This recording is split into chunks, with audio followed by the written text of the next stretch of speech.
Welcome to the Matchmaker Mentor Podcast, the show where aspiring and experienced matchmakers come to sharpen their skills, grow their businesses, and elevate the matchmaking industry. Your host is Arlene Washburn, an award-winning ethical matchmaking advocate, mentor, and industry innovator. Let's dive in. Welcome, everyone, to the Matchmaker Mentor Podcast. I'm your host, Arlene Washburn, here to guide you through the ins and outs of matchmaking, relationships, and business strategies to help you thrive in this exciting industry. And today, I am super excited about this conversation, one that everybody needs to have, and that is talking about sales and sales strategies. And so I am welcoming my guest, Adam Sweeney. Thank you. Welcome to the podcast. Saying thanks for having me. Thank you. Thank you so much. And, I have a bunch of questions for you, but before we dive in, can you tell me a little bit about your personal situation? Are you single?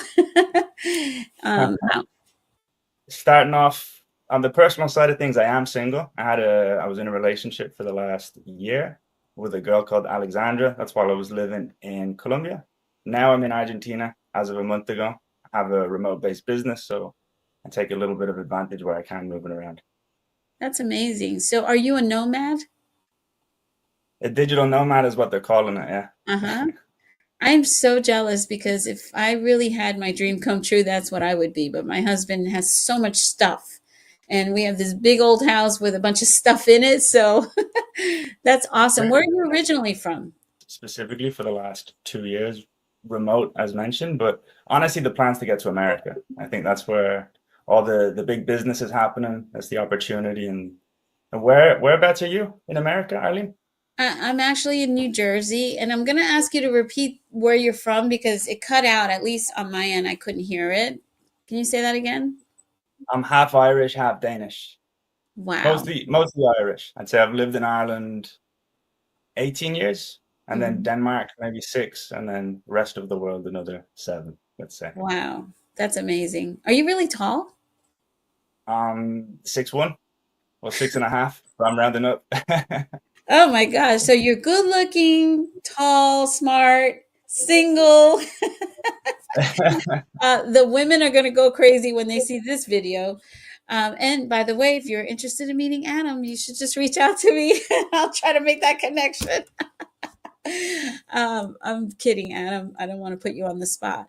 But okay, so let's talk about what you do. I know you're a digital nomad, and we met through sales and sales strategies, and I would love to know more about what you do and what you believe in terms of sales, right? Because it's one of those things that, when I teach sales, people think that they're like, I don't want to do sales. I feel salesy. I feel like I'm hurting people or I'm forcing them. And I'm like, that's not what sales is all about. So I would love to hear about you and your journey and how you got into this and that kind of thing. So my background is sales. Since I didn't go to college, I left school early, but 18 onwards, all I did was sales. And when I was 26, I set up a lead generation agency. And then since then, I've just been running businesses. And in regards to what you just mentioned there, if you're selling something that people are getting annoyed at you over, it's because you're not selling a good product or service. If you're selling something people want with a good offer, then the calls are they're pleasant. That's what I would say. I really could not agree more. And me personally, I've been in sales for many, many years. And if I don't believe in the product that I'm selling, I'm just not going to get involved. And I think that's definitely the recommendation. In the world of matchmaking, most of the time, people go into it because they're very heart-centered and they want to put people together. But you can't have a business if you're not selling, right? You have to bring people in. And so that's one of the things that we really focus a lot of our time is, their pricing model, their sales structure, how they process a client through the journey of having a client and that kind of thing. So have you ever heard about matchmaking or had any thoughts about matchmaking at all? When we first had our chat, and I was reviewing the website and I was looking at the referrals and things, we work with a lot of advisors, right? We have Consulting Accelerator as one of the agencies. I initially thought you were an advisory setting up referrals with people in business to business. And then I was like, okay, matchmaking as in dating. So that was honestly the first I heard of it. It's interesting. Maybe you can tell me a bit more. Yeah, and it's interesting that the impetus for this podcast was really about proliferating this industry and helping people understand that this exists, because truthfully right now in America and most of the world there aren't enough marriages happening. There's a very low birth rate, and I think in part it's because so many people have gone to the apps, and the apps, like, they filter by meaningless things that don't really help determine if you're going to have a long-term relationship, like core values, lifestyle goals, etc. That's not on the apps. They're asking about height, weight, looks, and all of that. And yeah, that's going to matter at some point. You want to be attracted to the person that you're with, but that's not what you filter for, right? So matchmakers who are well trained can do that. They'll find out from one individual to the other what their core values are. They look for alignment in key areas in order to bring people together in a meaningful way. And traditionally in America, most of the people who use matchmakers are very, very wealthy people who don't want their names or faces online, who want that privacy and want the ability to have someone vet for them in advance. So they're only meeting people who, to put it in simple terms, like who are qualified to meet them, because they want to weed out the gold diggers or the crazies, etc. And a good matchmaker will do a background check. They'll check people's identification, make sure that they verify the person's single, etc. So yeah, that's kind of the gist of it. But when you have really good looking guys like you, who are tall and very desirable, you're going to get a lot of women trying to get into a relationship with you. And if you are marriage minded, you might end up wasting a lot of time with the wrong people. So I always feel that people who, in your situation would benefit from working with a matchmaker. How does that sound? See, right now, like dating it's time consuming. Right now, I'm just focused on my business. I have like a very clear goal of what I need to do in the next year and a half, and everything outside of it is distraction. Basically, I have my breaks are at the gym, exercise, and walking my dog, and I say no to everything else. No, and I hear you. I mean, I think a lot of guys go through that because men have been trained to think that they have to have accomplished XYZ before they actually, have a relationship that's meaningful that leads to marriage. And but I get that. But part of the thing with matchmaking is that usually it's people who are really busy running a business, or they travel a lot, or they're celebrities, or all the things that are very time consuming. And like you said, dating is very time consuming. So matchmakers do the first dates for you, if you You will. get me a good date, and okay, then we'll talk. I do honestly though, I do like genuinely believe as a man, you said we're kind of trained to think that. I think it's hardwired in us. I think we're supposed to build ourselves up. And the more we build ourselves up, then the more doors will open for women down the line. Like 5 years ago, I don't think I would have the same opportunities with the same women because I didn't have as much going on, and it's not as much of an appeal, So Yeah. we need to build ourselves up first. No, I hear you. And, part of the disconnect right now is that women in America, at least, are going to control 2/3 of all the money and wealth in America by 2030, due to inheritance and for other reasons, because we're no longer in that traditional state of getting married to have security. There was a time where a woman couldn't have a credit card unless she had a husband, right? And so those times have changed, and it's really creating like a lot of confusion of traditional upbringings and mindsets versus the reality of the new world that we're in. And we're in that phase of a shift. I've been calling it the big shift.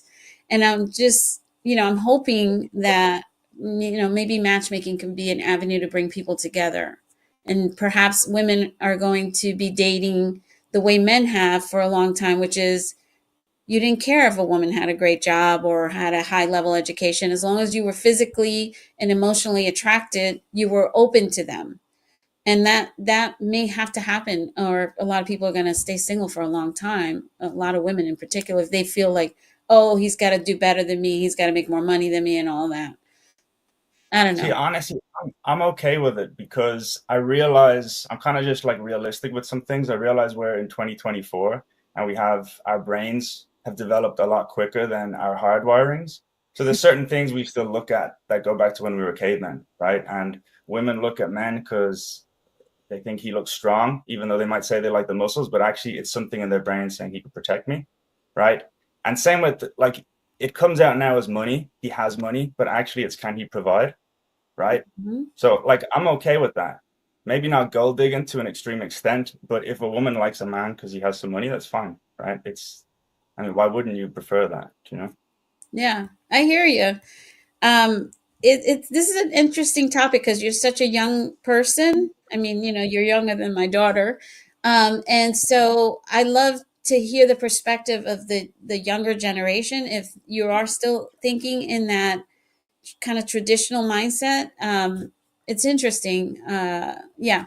Anyway, enough about that because I want to move into. I'm so fascinated by the fact that you dropped out of school and went into sales right away. And what made you do that? And where did you learn sales? Honestly, I've been like when I was a teenager, I was a little bit of a troublemaker, just in not in a bad way. You know, I wasn't like a malicious kid, but I had some issues in school. I would get kicked out of classes and had I think three schools by the age of 16, and after that was done. But I was always really good at talking myself out of the trouble. So I kind of realized when I was 20 that I had good communication skills and sales was going to align with it.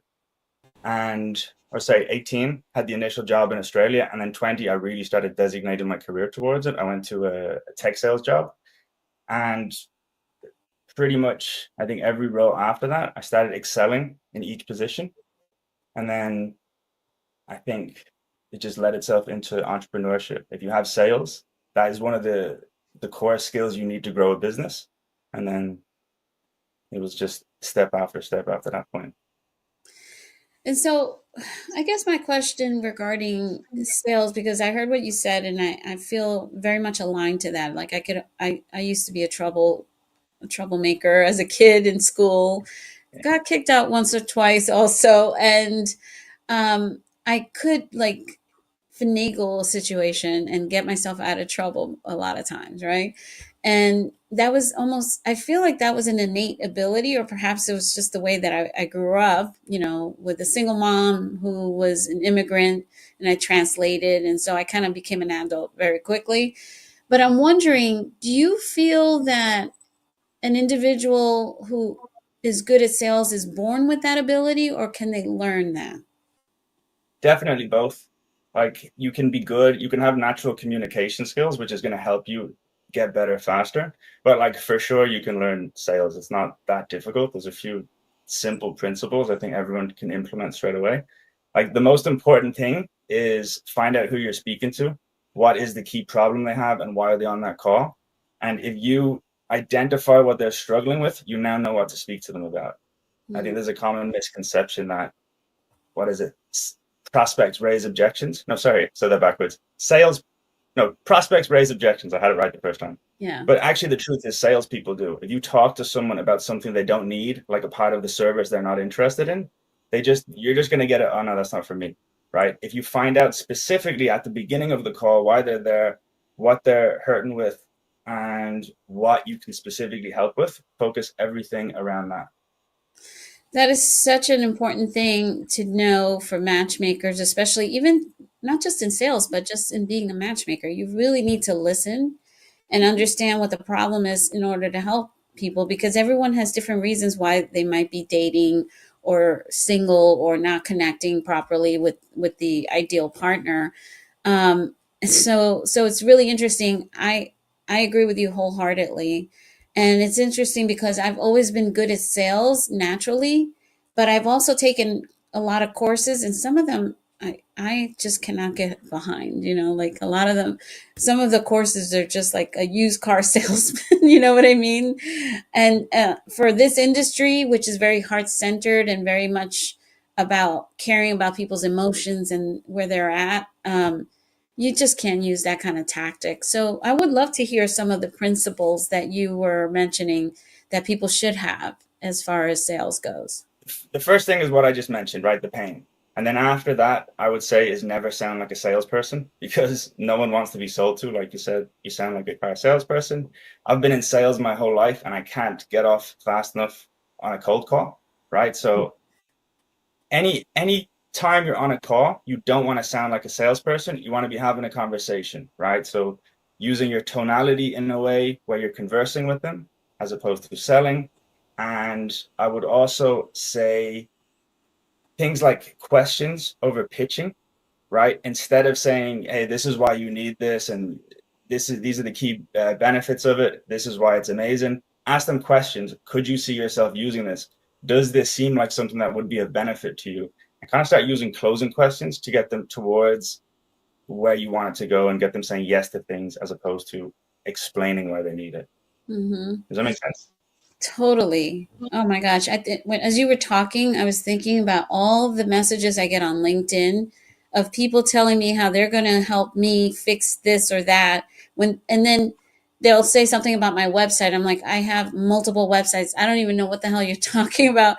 And it annoys me. It's almost like condescending, right? Like they're assuming that they can help me with something and they go right into a pitch. There's one thing, lead generation, if you're doing outbound sales, it's a different type of selling, right? You're trying to get them on the meeting as opposed to trying to get them to agree to do business with you.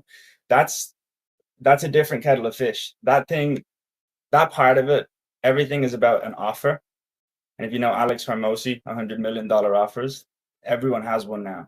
So if you don't have that, you're going to get left out by the competition, I think, which is something where you're taking the risk in engaging with them, right? I'll give you a free sample. I'll give you a free month. I'll give you a free session. I'll give you, if I don't deliver on X, then you don't pay me X, right? Or, a guarantee of X number of meetings in our case, for example. That will ease the sense of risk.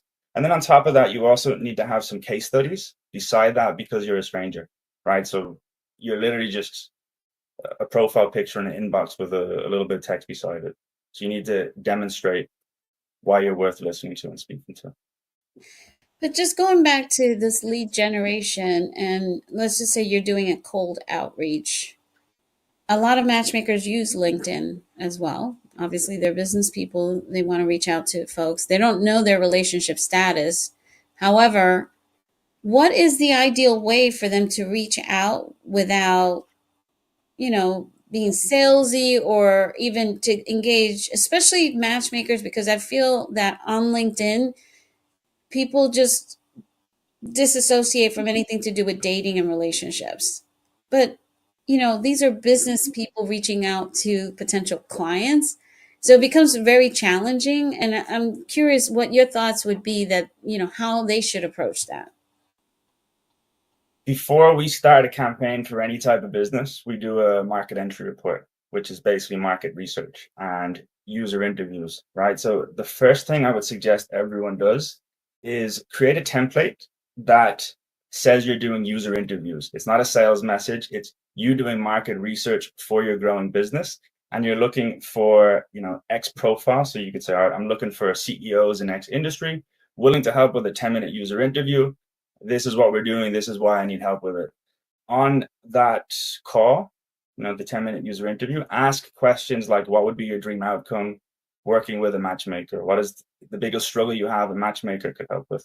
When you've ran 10 of them, you then will have some trends to the types of answers you've been seeing, and then you know exactly what to say in your templates. If 9 out of 10 of those people responded with the exact same struggle or exact same dream outcome, you now know what to say in your templates that's going to resonate with 90% of the prospect list. You could guess, but this is how you get past the guesswork and know what you're doing is going to work.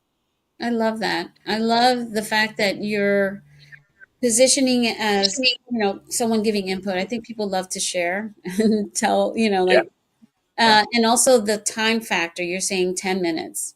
So it's not a long-winded thing that people feel, okay, I can give 10 minutes of my input to someone. That's so smart.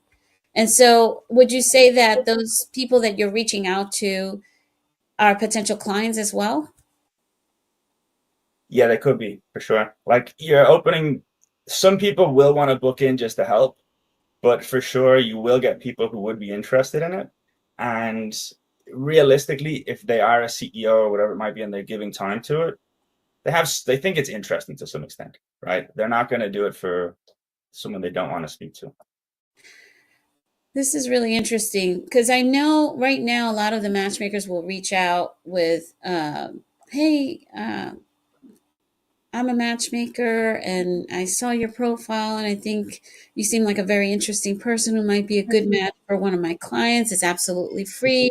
And if you're not, maybe you know someone, and I'm like, ugh, I don't know that that's the right thing to do. That's what everyone's saying. Those lines like, oh, I was on your, it's a lie. First of all, it's a lie. You weren't on their profile. You're using like an automation tool. You're copy pasting the message. Everyone knows it because everyone's receiving that message. There's not that many people that are on their profile like, oh, I was looking at this. So you just want to get straight to the point, right? Use a small amount of text as possible because no one is going to read the message. They're going to open the message, and if it's 3 paragraphs long, let's say 4, 3 could be okay in some circumstances.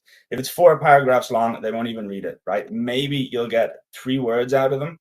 So I would say even in those circumstances, make the hook in the first line. And then even if you're only getting the first sentence read, at least you have the chance to hook them. If you start with, I was on your profile, it's like, I'm gone at that point. If I see I was on your profile, I'm just like, no, I'm gone. That's it. It's so true. And I love what you talked about, just adding value immediately.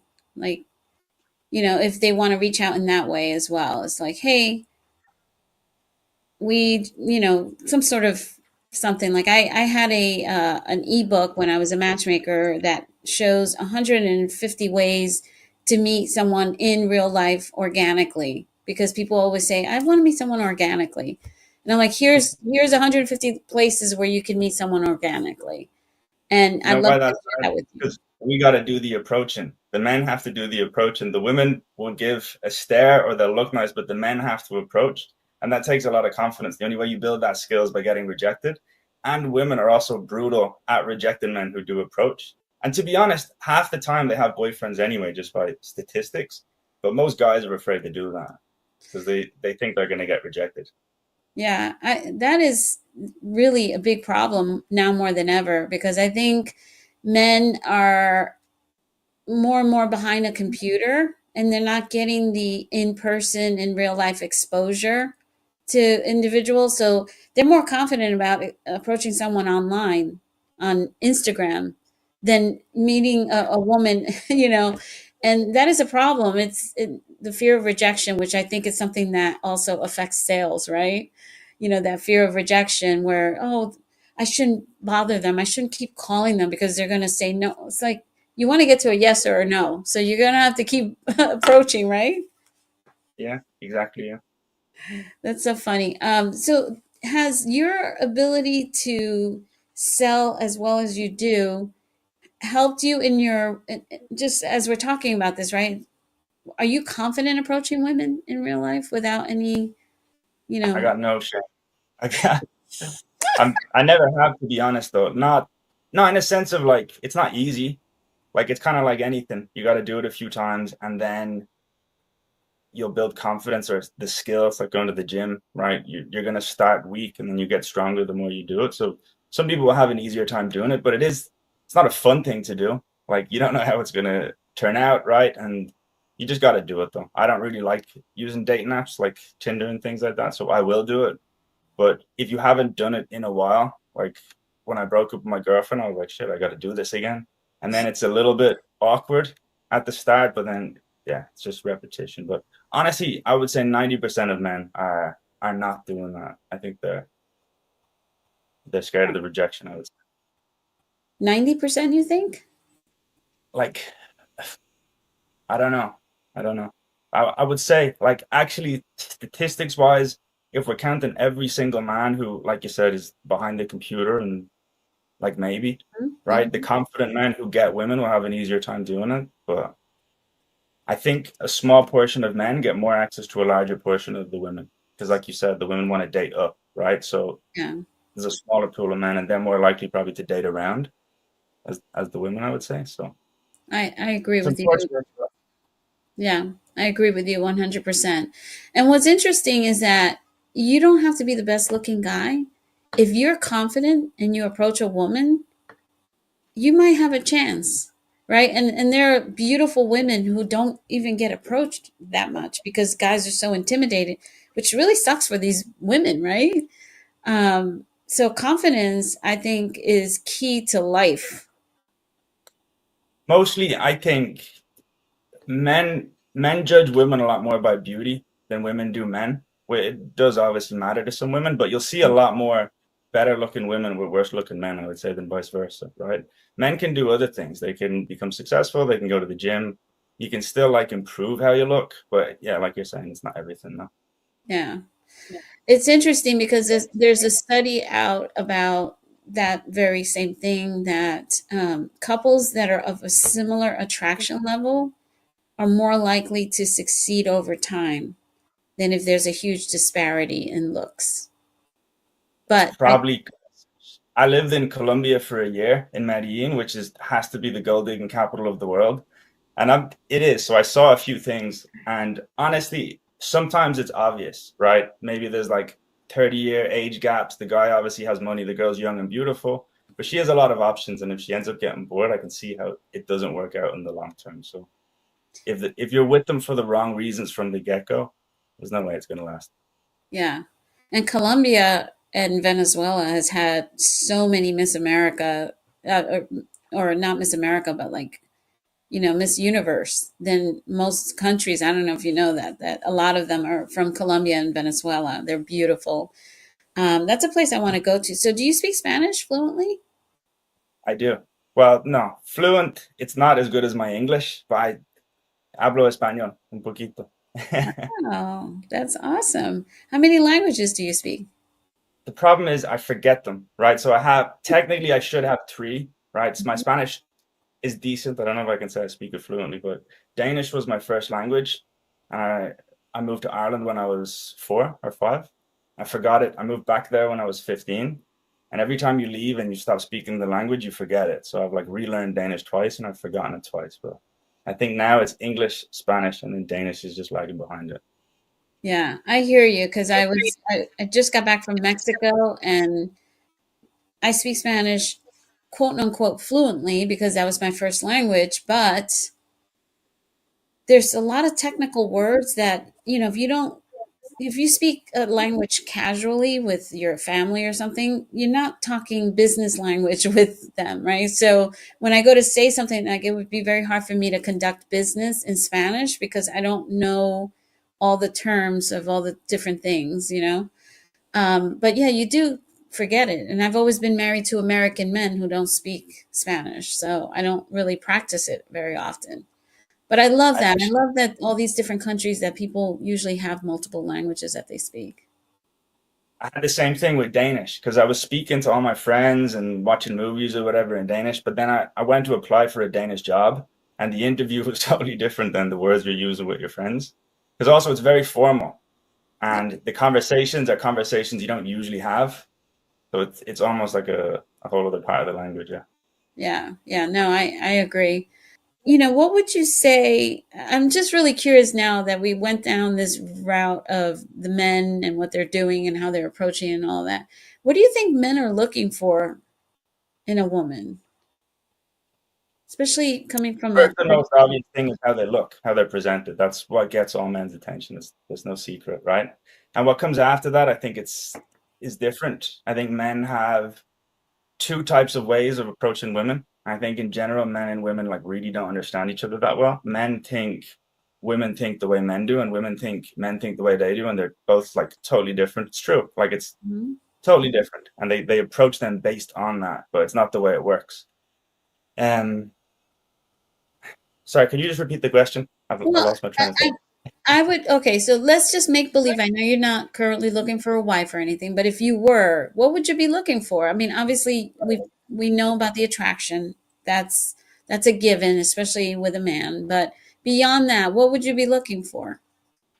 It depends. So I remember what I was going to say now. Thank you. So there's two types of things men look for in women, or two types of ways they get attracted for, I would say. One is kind of like what you could call short-term mating strategy, and one long-term, right? So some women might go looking for male attention and dress a certain way, and that attracts one type of avenue for a man. They only have one thing on their mind.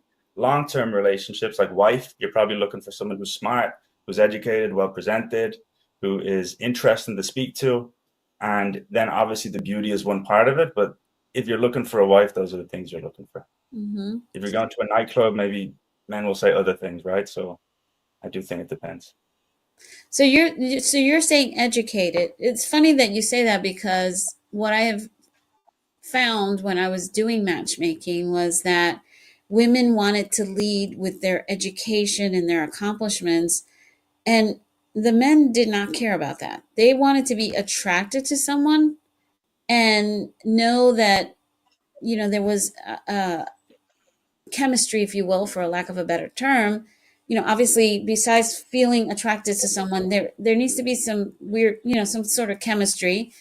And they didn't care about her education until maybe later on, or the accomplishments. So it was always the conversation of like, yes, I know you're a lawyer, I know you're really smart and all this stuff, but right now we're focusing on connecting in a different way. Your accomplishments are not going to matter in the beginning. You need to connect person to person. So I'm encouraged to hear that you would want to meet someone who's intelligent or educated.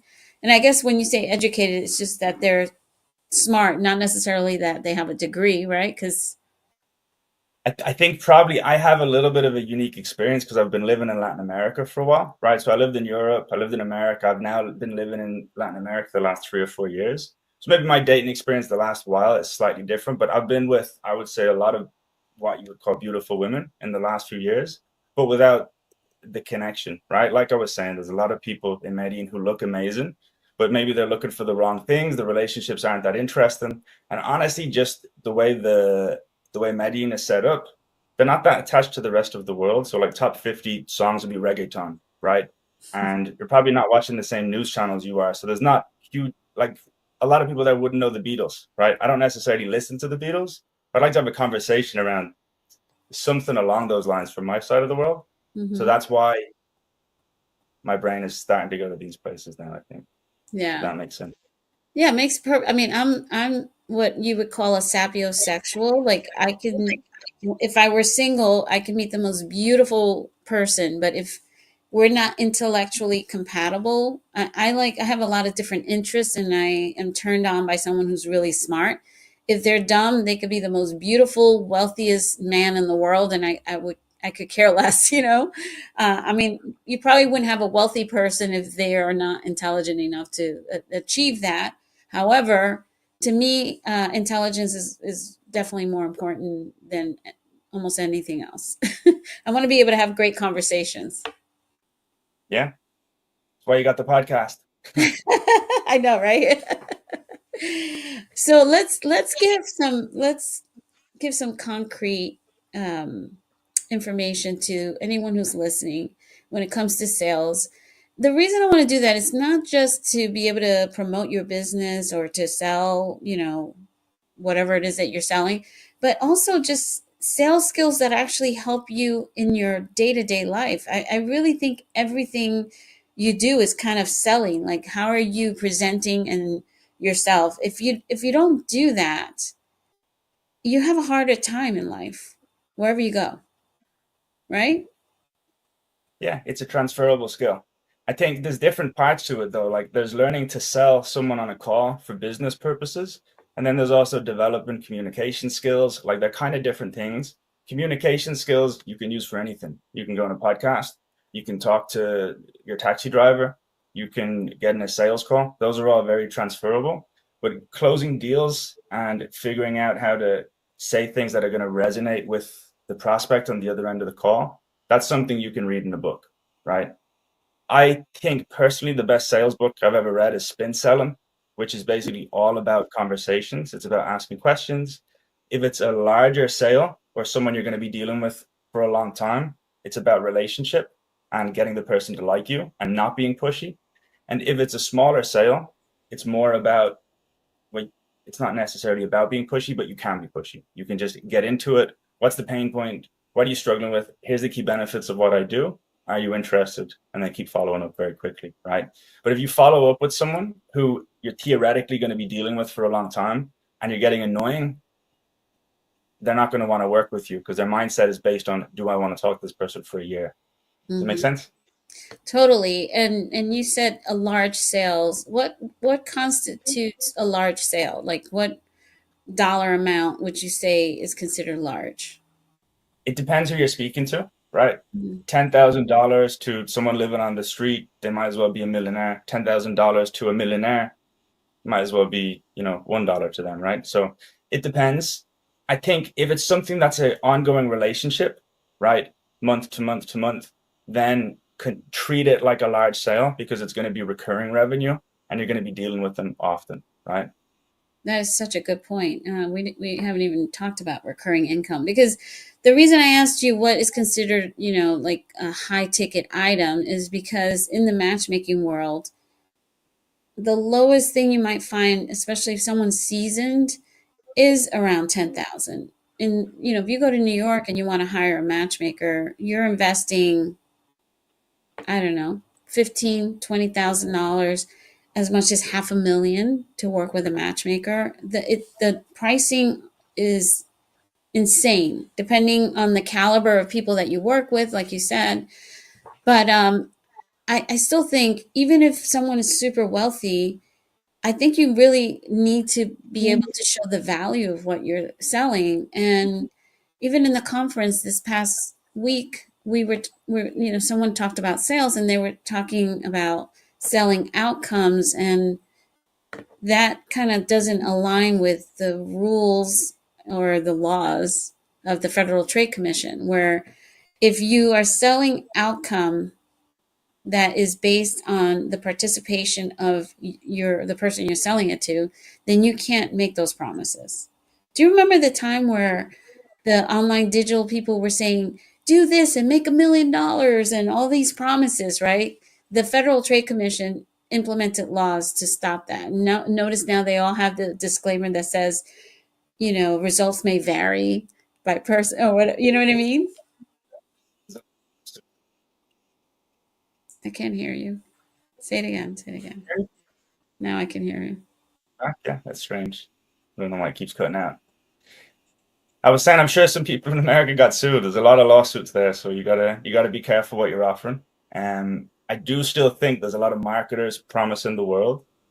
And one thing as well that happens in business that some people don't realize is you might get promoted an offer that is real. It might actually be a really easy way to make money when that ad is being promoted, but they're promoting that to a lot of people. So as you're entering the market, if you've fallen for that offer, it means someone else has as well. And the market might be getting saturated very, very quickly, right? And supply and demand changes quite fast. So it might have been a great offer once upon a time, but there might also be a lot of people doing it now too. Yeah. What would you say is an alternative to promoting outcomes for someone who's pitching their services to someone?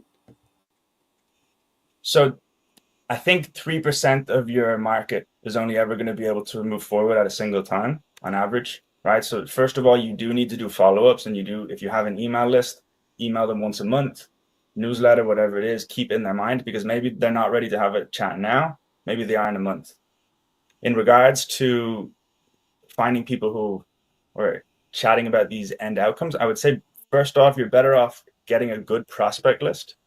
If you have a 1,000 person prospect list and it's not fully refined and 30% of it is incorrect, you're fighting an uphill battle straight away, right? Mm-hmm. So that's 30% less results, 30% more work. And that's the first side of things. If you have a good prospect list, then you're going to get right people, right place, right time, or more of them, let's say.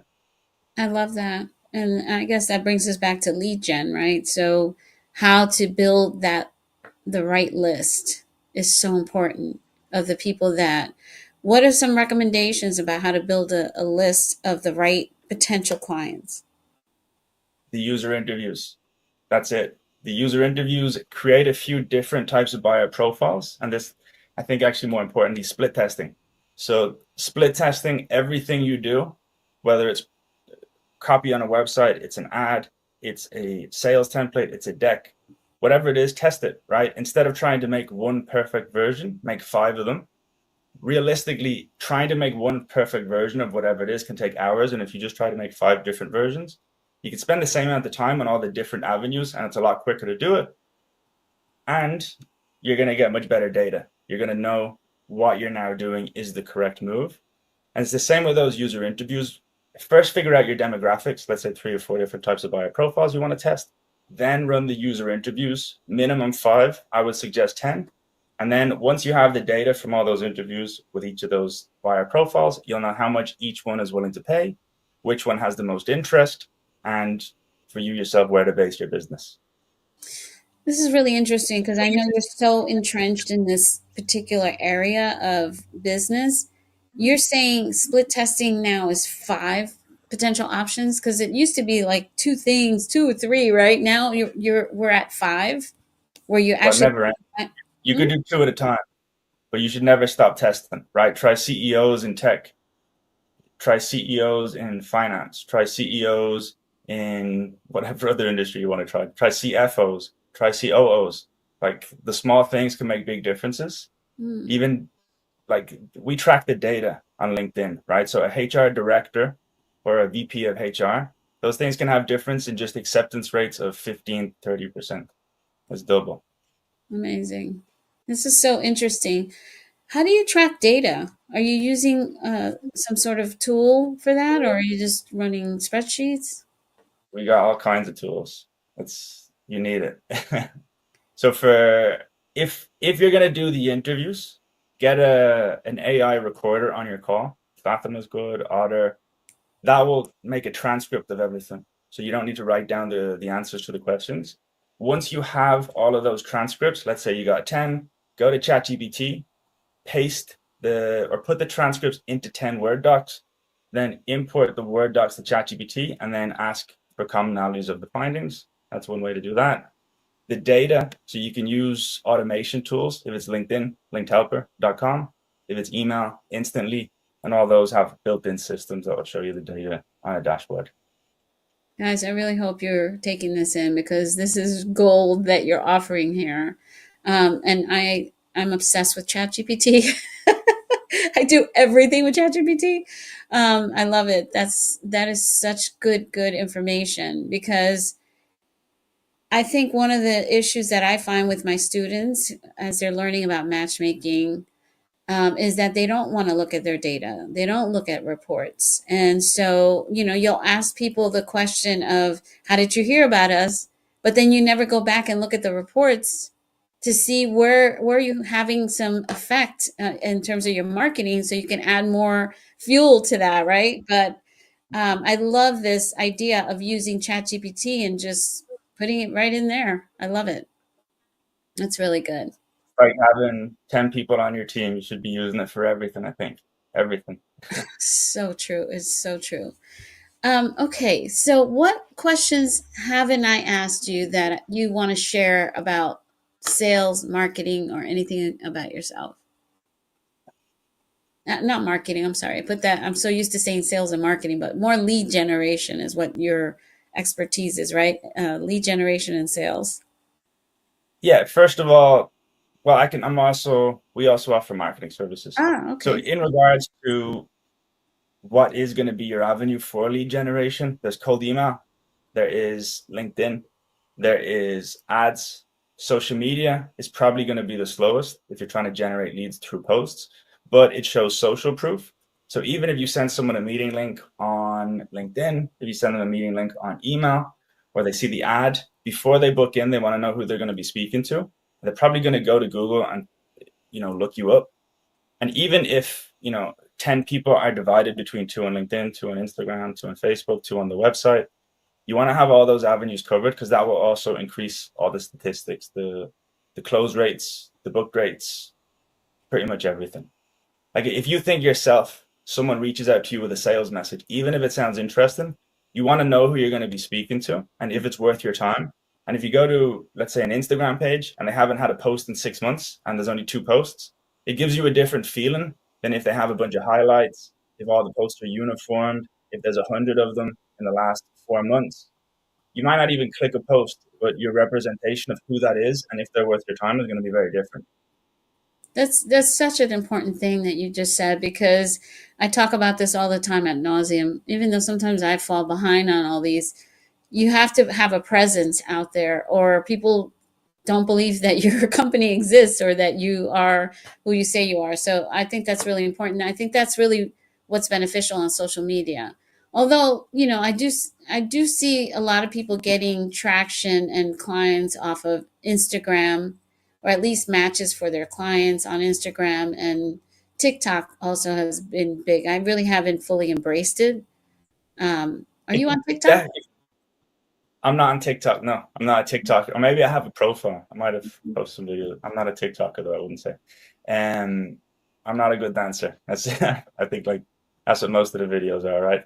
So you can definitely make social media work really well, but it's just a bit of a longer process and it takes more consistency. And you can't see, it can be disheartening if you're not seeing immediate results. So I would recommend picking another lead generation funnel and doing the social media beside it, and using the social media with the thought process of it being proof of life and proof of identity, and then let that grow into something else over time, but really focus on the LinkedIn or the I think LinkedIn for you is going to be best. If you're targeting executives, I think that's the best. I think LinkedIn average time spent on the application is something only like 7 minutes per day per person. Instagram is probably like a couple of hours. But if you're going after executives, they're more likely to be spending that time on the platform. And I think that's a better way to get to those people. Yeah. That makes sense. I've been on LinkedIn since they started, and it's been a long, long time. I used to call it my Rolodex. And they become more social too, which is interesting. I think it has evolved very nicely over time, except they took away the relationship status, which used to be on there when they first launched. It's Um, no good. what's that? Not good for No, it's not good for us, but we have to cross check people. Not for me per se, because I'm not a matchmaker anymore, but for the matchmakers who go through my training, they'll find people on LinkedIn. I find that there's less fake profiles on LinkedIn than on all the other platforms. And you usually kind of want to see their background and their education and all that stuff, and then you cross reference them somewhere else, because usually people just don't use just one profile. They usually have others. Um, Tell me a little bit about your business. We haven't really talked much about that. So I know what you've done over time, but currently now, where do you spend your time? What? So we have the past was just lead generation, pure lead generation, meetings in the calendar and sales. And now it's moving into an accelerator model. I had a bad ending with a business partner around 8 months ago who Mm, ultimately took the money and spent it elsewhere, and it tanked the business very quickly. So I've recently set up what is going to be an accelerator. We're about 6 months into the project, I would say. So there's still a little bit of work to be done, but ultimately the idea is we're working with early stage businesses. We have startup accelerator, coaching accelerator, and consulting accelerator. Coaching and consulting are obviously niched, right? Specific types of clientele, and startup accelerator is the niche finder, right? Which markets work the best. They go through a program. So month 1, 2, month 3, user interviews, generating leads from LinkedIn, putting together a market entry report. Then once you have that and you have a good understanding of the market, you start adding on the sales side of things, automated follow-up sequences on the back end to help them close deals, sales coaching, and added lead generation from cold email. You do that for another 2 months, then I missed the part. The initial part also comes with the social media management, right? mm, Then month 6, we add in the ads, and that's kind of when we start scaling, right? If you're doing LinkedIn, cold email, it's one-to-one conversation. So it's good, it's personal, but it can be a little bit slower. Whereas if you run a marketing ad, you could literally promote to 1 million people at once, right? So that's how you scale it once you have some good data and know things are working. Then once it gets to month 10, the idea is we're going to raise investment and then invest in these businesses and then take a portion of it and then really double down. So we're building it out still, but it's going well. It's growing pretty fast. And yeah, we have, I think, 2 people being added to the team every month. That's amazing. So, and I love the concept of actually being, having an interest in each of these companies. I think that is the future for entrepreneurs, is not to just, collaboration. I thought this year, I'm already saying last year, still 2024. Collaboration has been the thing, but actually gaining a percentage ownership of something that you help to build is definitely the future for scaling and really being successful. Um, One thing I was going to ask you, and it's just kind of slipped my mind now, but with your business now, um, is it something where matchmakers would be good clients, or is that business not kind of a little bit challenging? Not We're B2C, we're B2B, right? You are technically targeting people through business filters.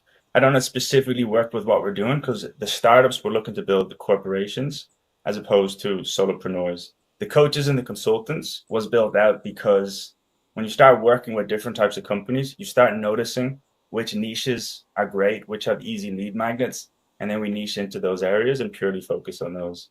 If you are going to go the matchmaking route, I would suggest focusing on LinkedIn personally and doubling down there. Don't focus on anything else except, don't look at email, don't look at ads yet. Just LinkedIn. Get linkedhelper.com downloaded. Costs around $15 a month to run. Get your prospect list from Sales Navigator. Make sure it's really refined. Look at every single prospect on the first page after you put in the filters, and make sure you've a refined list in regards to one title. Don't put a CEO and a CFO in the same list because the data is going to be skewed, right? And then run 2 tests at a time against each other. And every single week, make a new test to try and improve it. And after 4 weeks, you're going to notice it gets better every single week. Your targeting gets more refined. And then once you have the data and you have the answers to all these things, and this is your best demographic and this is the best template, then add on the email and then start scaling that way instead of trying to do everything at once. That's such a good point, because I think people get so overwhelmed. But just to clarify, when my question was really, will you be working with matchmaking companies are huge. Some of them are multi-million-dollar companies. They're not one person. So it is a B2B. It's not a B2C. And they're all looking for ways to scale. We can try it, and if it works, then it works. And this is testing again from my point of view. If it's a business and it's business targeting, then I'll try it for sure. Yeah. Okay, cool. It's good to know. What's the best way for people to reach you?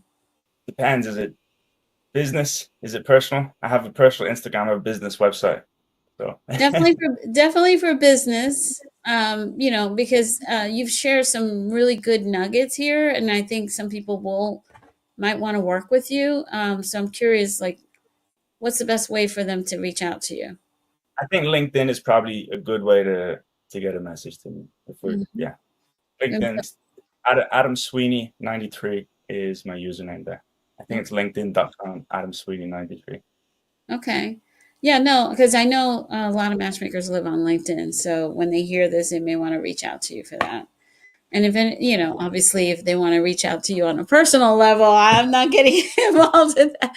Well, you can reach out to me, and when Adam is ready, maybe he'll send me a note and say, Arlene, I'm ready to meet my wife, and then I'll open up the floodgates. If it happens, it happens. I'm not actively seeking, but I'm also not.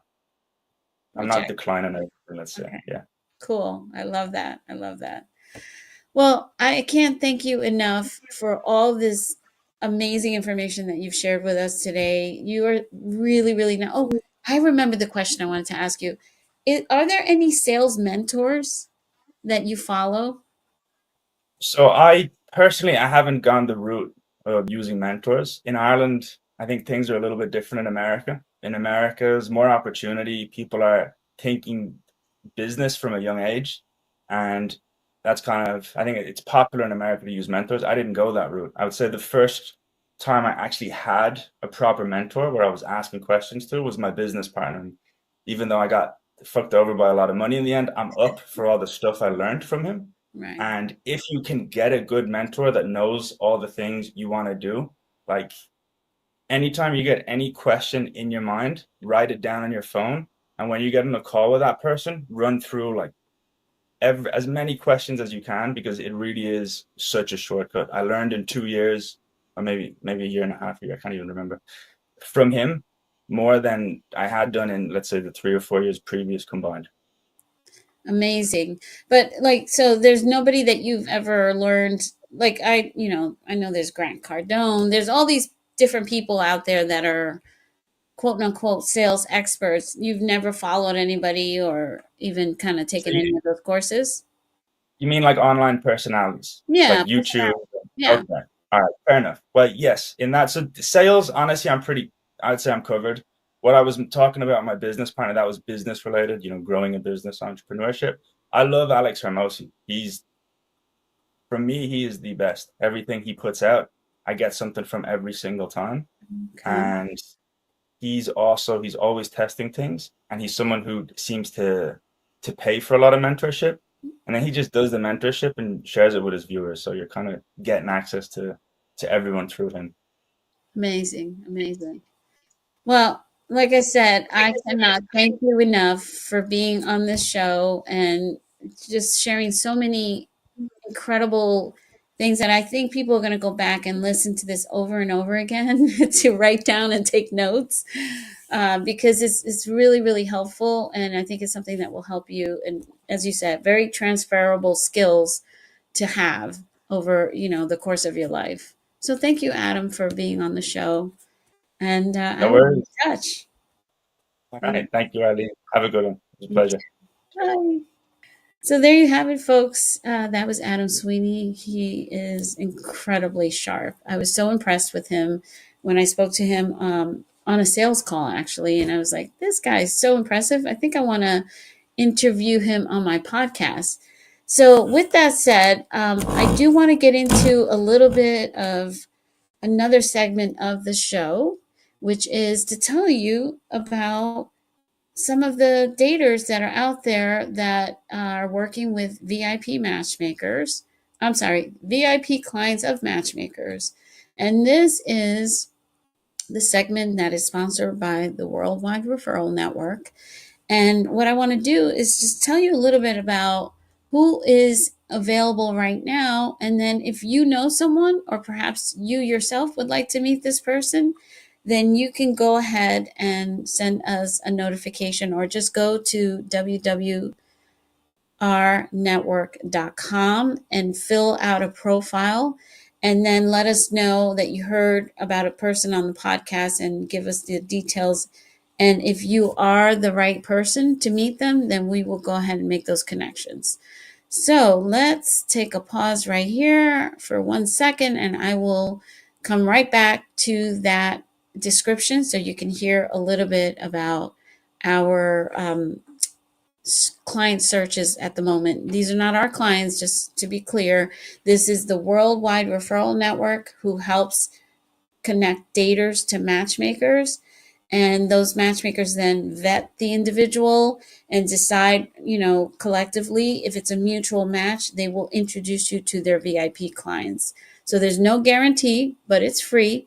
And, the quality of people that tend to hire matchmakers is pretty high up there. I'm going to read to you a little bit about one of the VIP clients of a matchmaker who is seeking a match for this particular individual. Obviously, we won't be sharing who the matchmaker is or any identifiable information other than a few details about this individual. If you know someone, or you yourself think you might be a match for this individual, please go ahead and go to the Worldwide Referral Network to fill out a profile.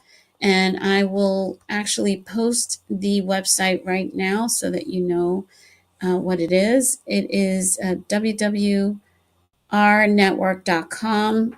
And there you can fill out a profile for daters and mention that you heard some information. Give us the information that you hear about the individual you're interested in meeting, and we will try to connect you with that matchmaker. Okay, so this individual has a master's degree Their job title is a teacher and business owner. Their political affiliation is liberal. Their description a little bit here. They are family oriented, cultured, intellectual, love to nurture. This happens to be a female, and she is seeking a male, cis male, in the age range of 55 to 68. Anybody who has an athletic shape. And let's see, the vast majority of men and women agree to, okay, hold on, I'm reading the wrong thing here.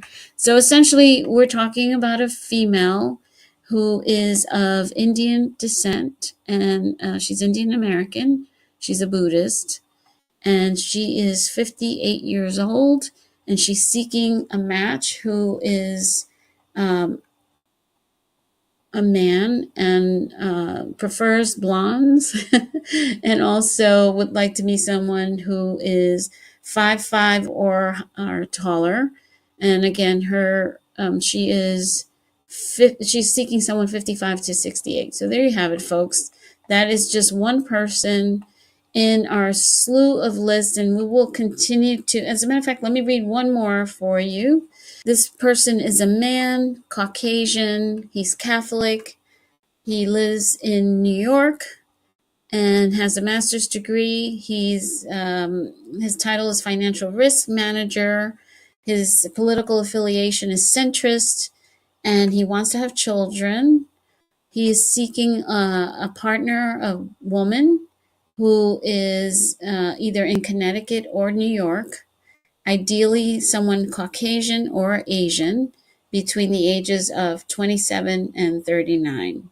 His ideal partner is honest and intelligent, easygoing, family-oriented, active, adventurous, and open for a long-term committed relationship. And hopefully she is a good communicator, enjoys traveling and embarking on new adventures. That is the submission that we received. And if you know someone who might be interested in meeting this gentleman, or you fit the criteria of what he's looking for, please reach out to us by going to the Worldwide Referral Network, which is www.rnetwork.com. Fill out a profile and let us know that you heard a description in the podcast that you're interested in meeting this person. All right. That is it for now. And thank you so much for tuning in. Please remember to subscribe and to send us your comments and let us know if there's anything you want to hear, and we will do our best. Again, thank you again for joining us. Bye for now. Thank you for tuning in to the Matchmaker Mentor Podcast. If you enjoyed this episode, don't forget to subscribe, leave a review, and share it with fellow matchmakers and friends. For more resources, training, and inspiration, visit lovepromastermind.com and follow us on social media. Remember, matchmaking isn't just a career, it's a calling. Let's keep building connections, changing lives, and growing together. Until next time, stay inspired and keep matching.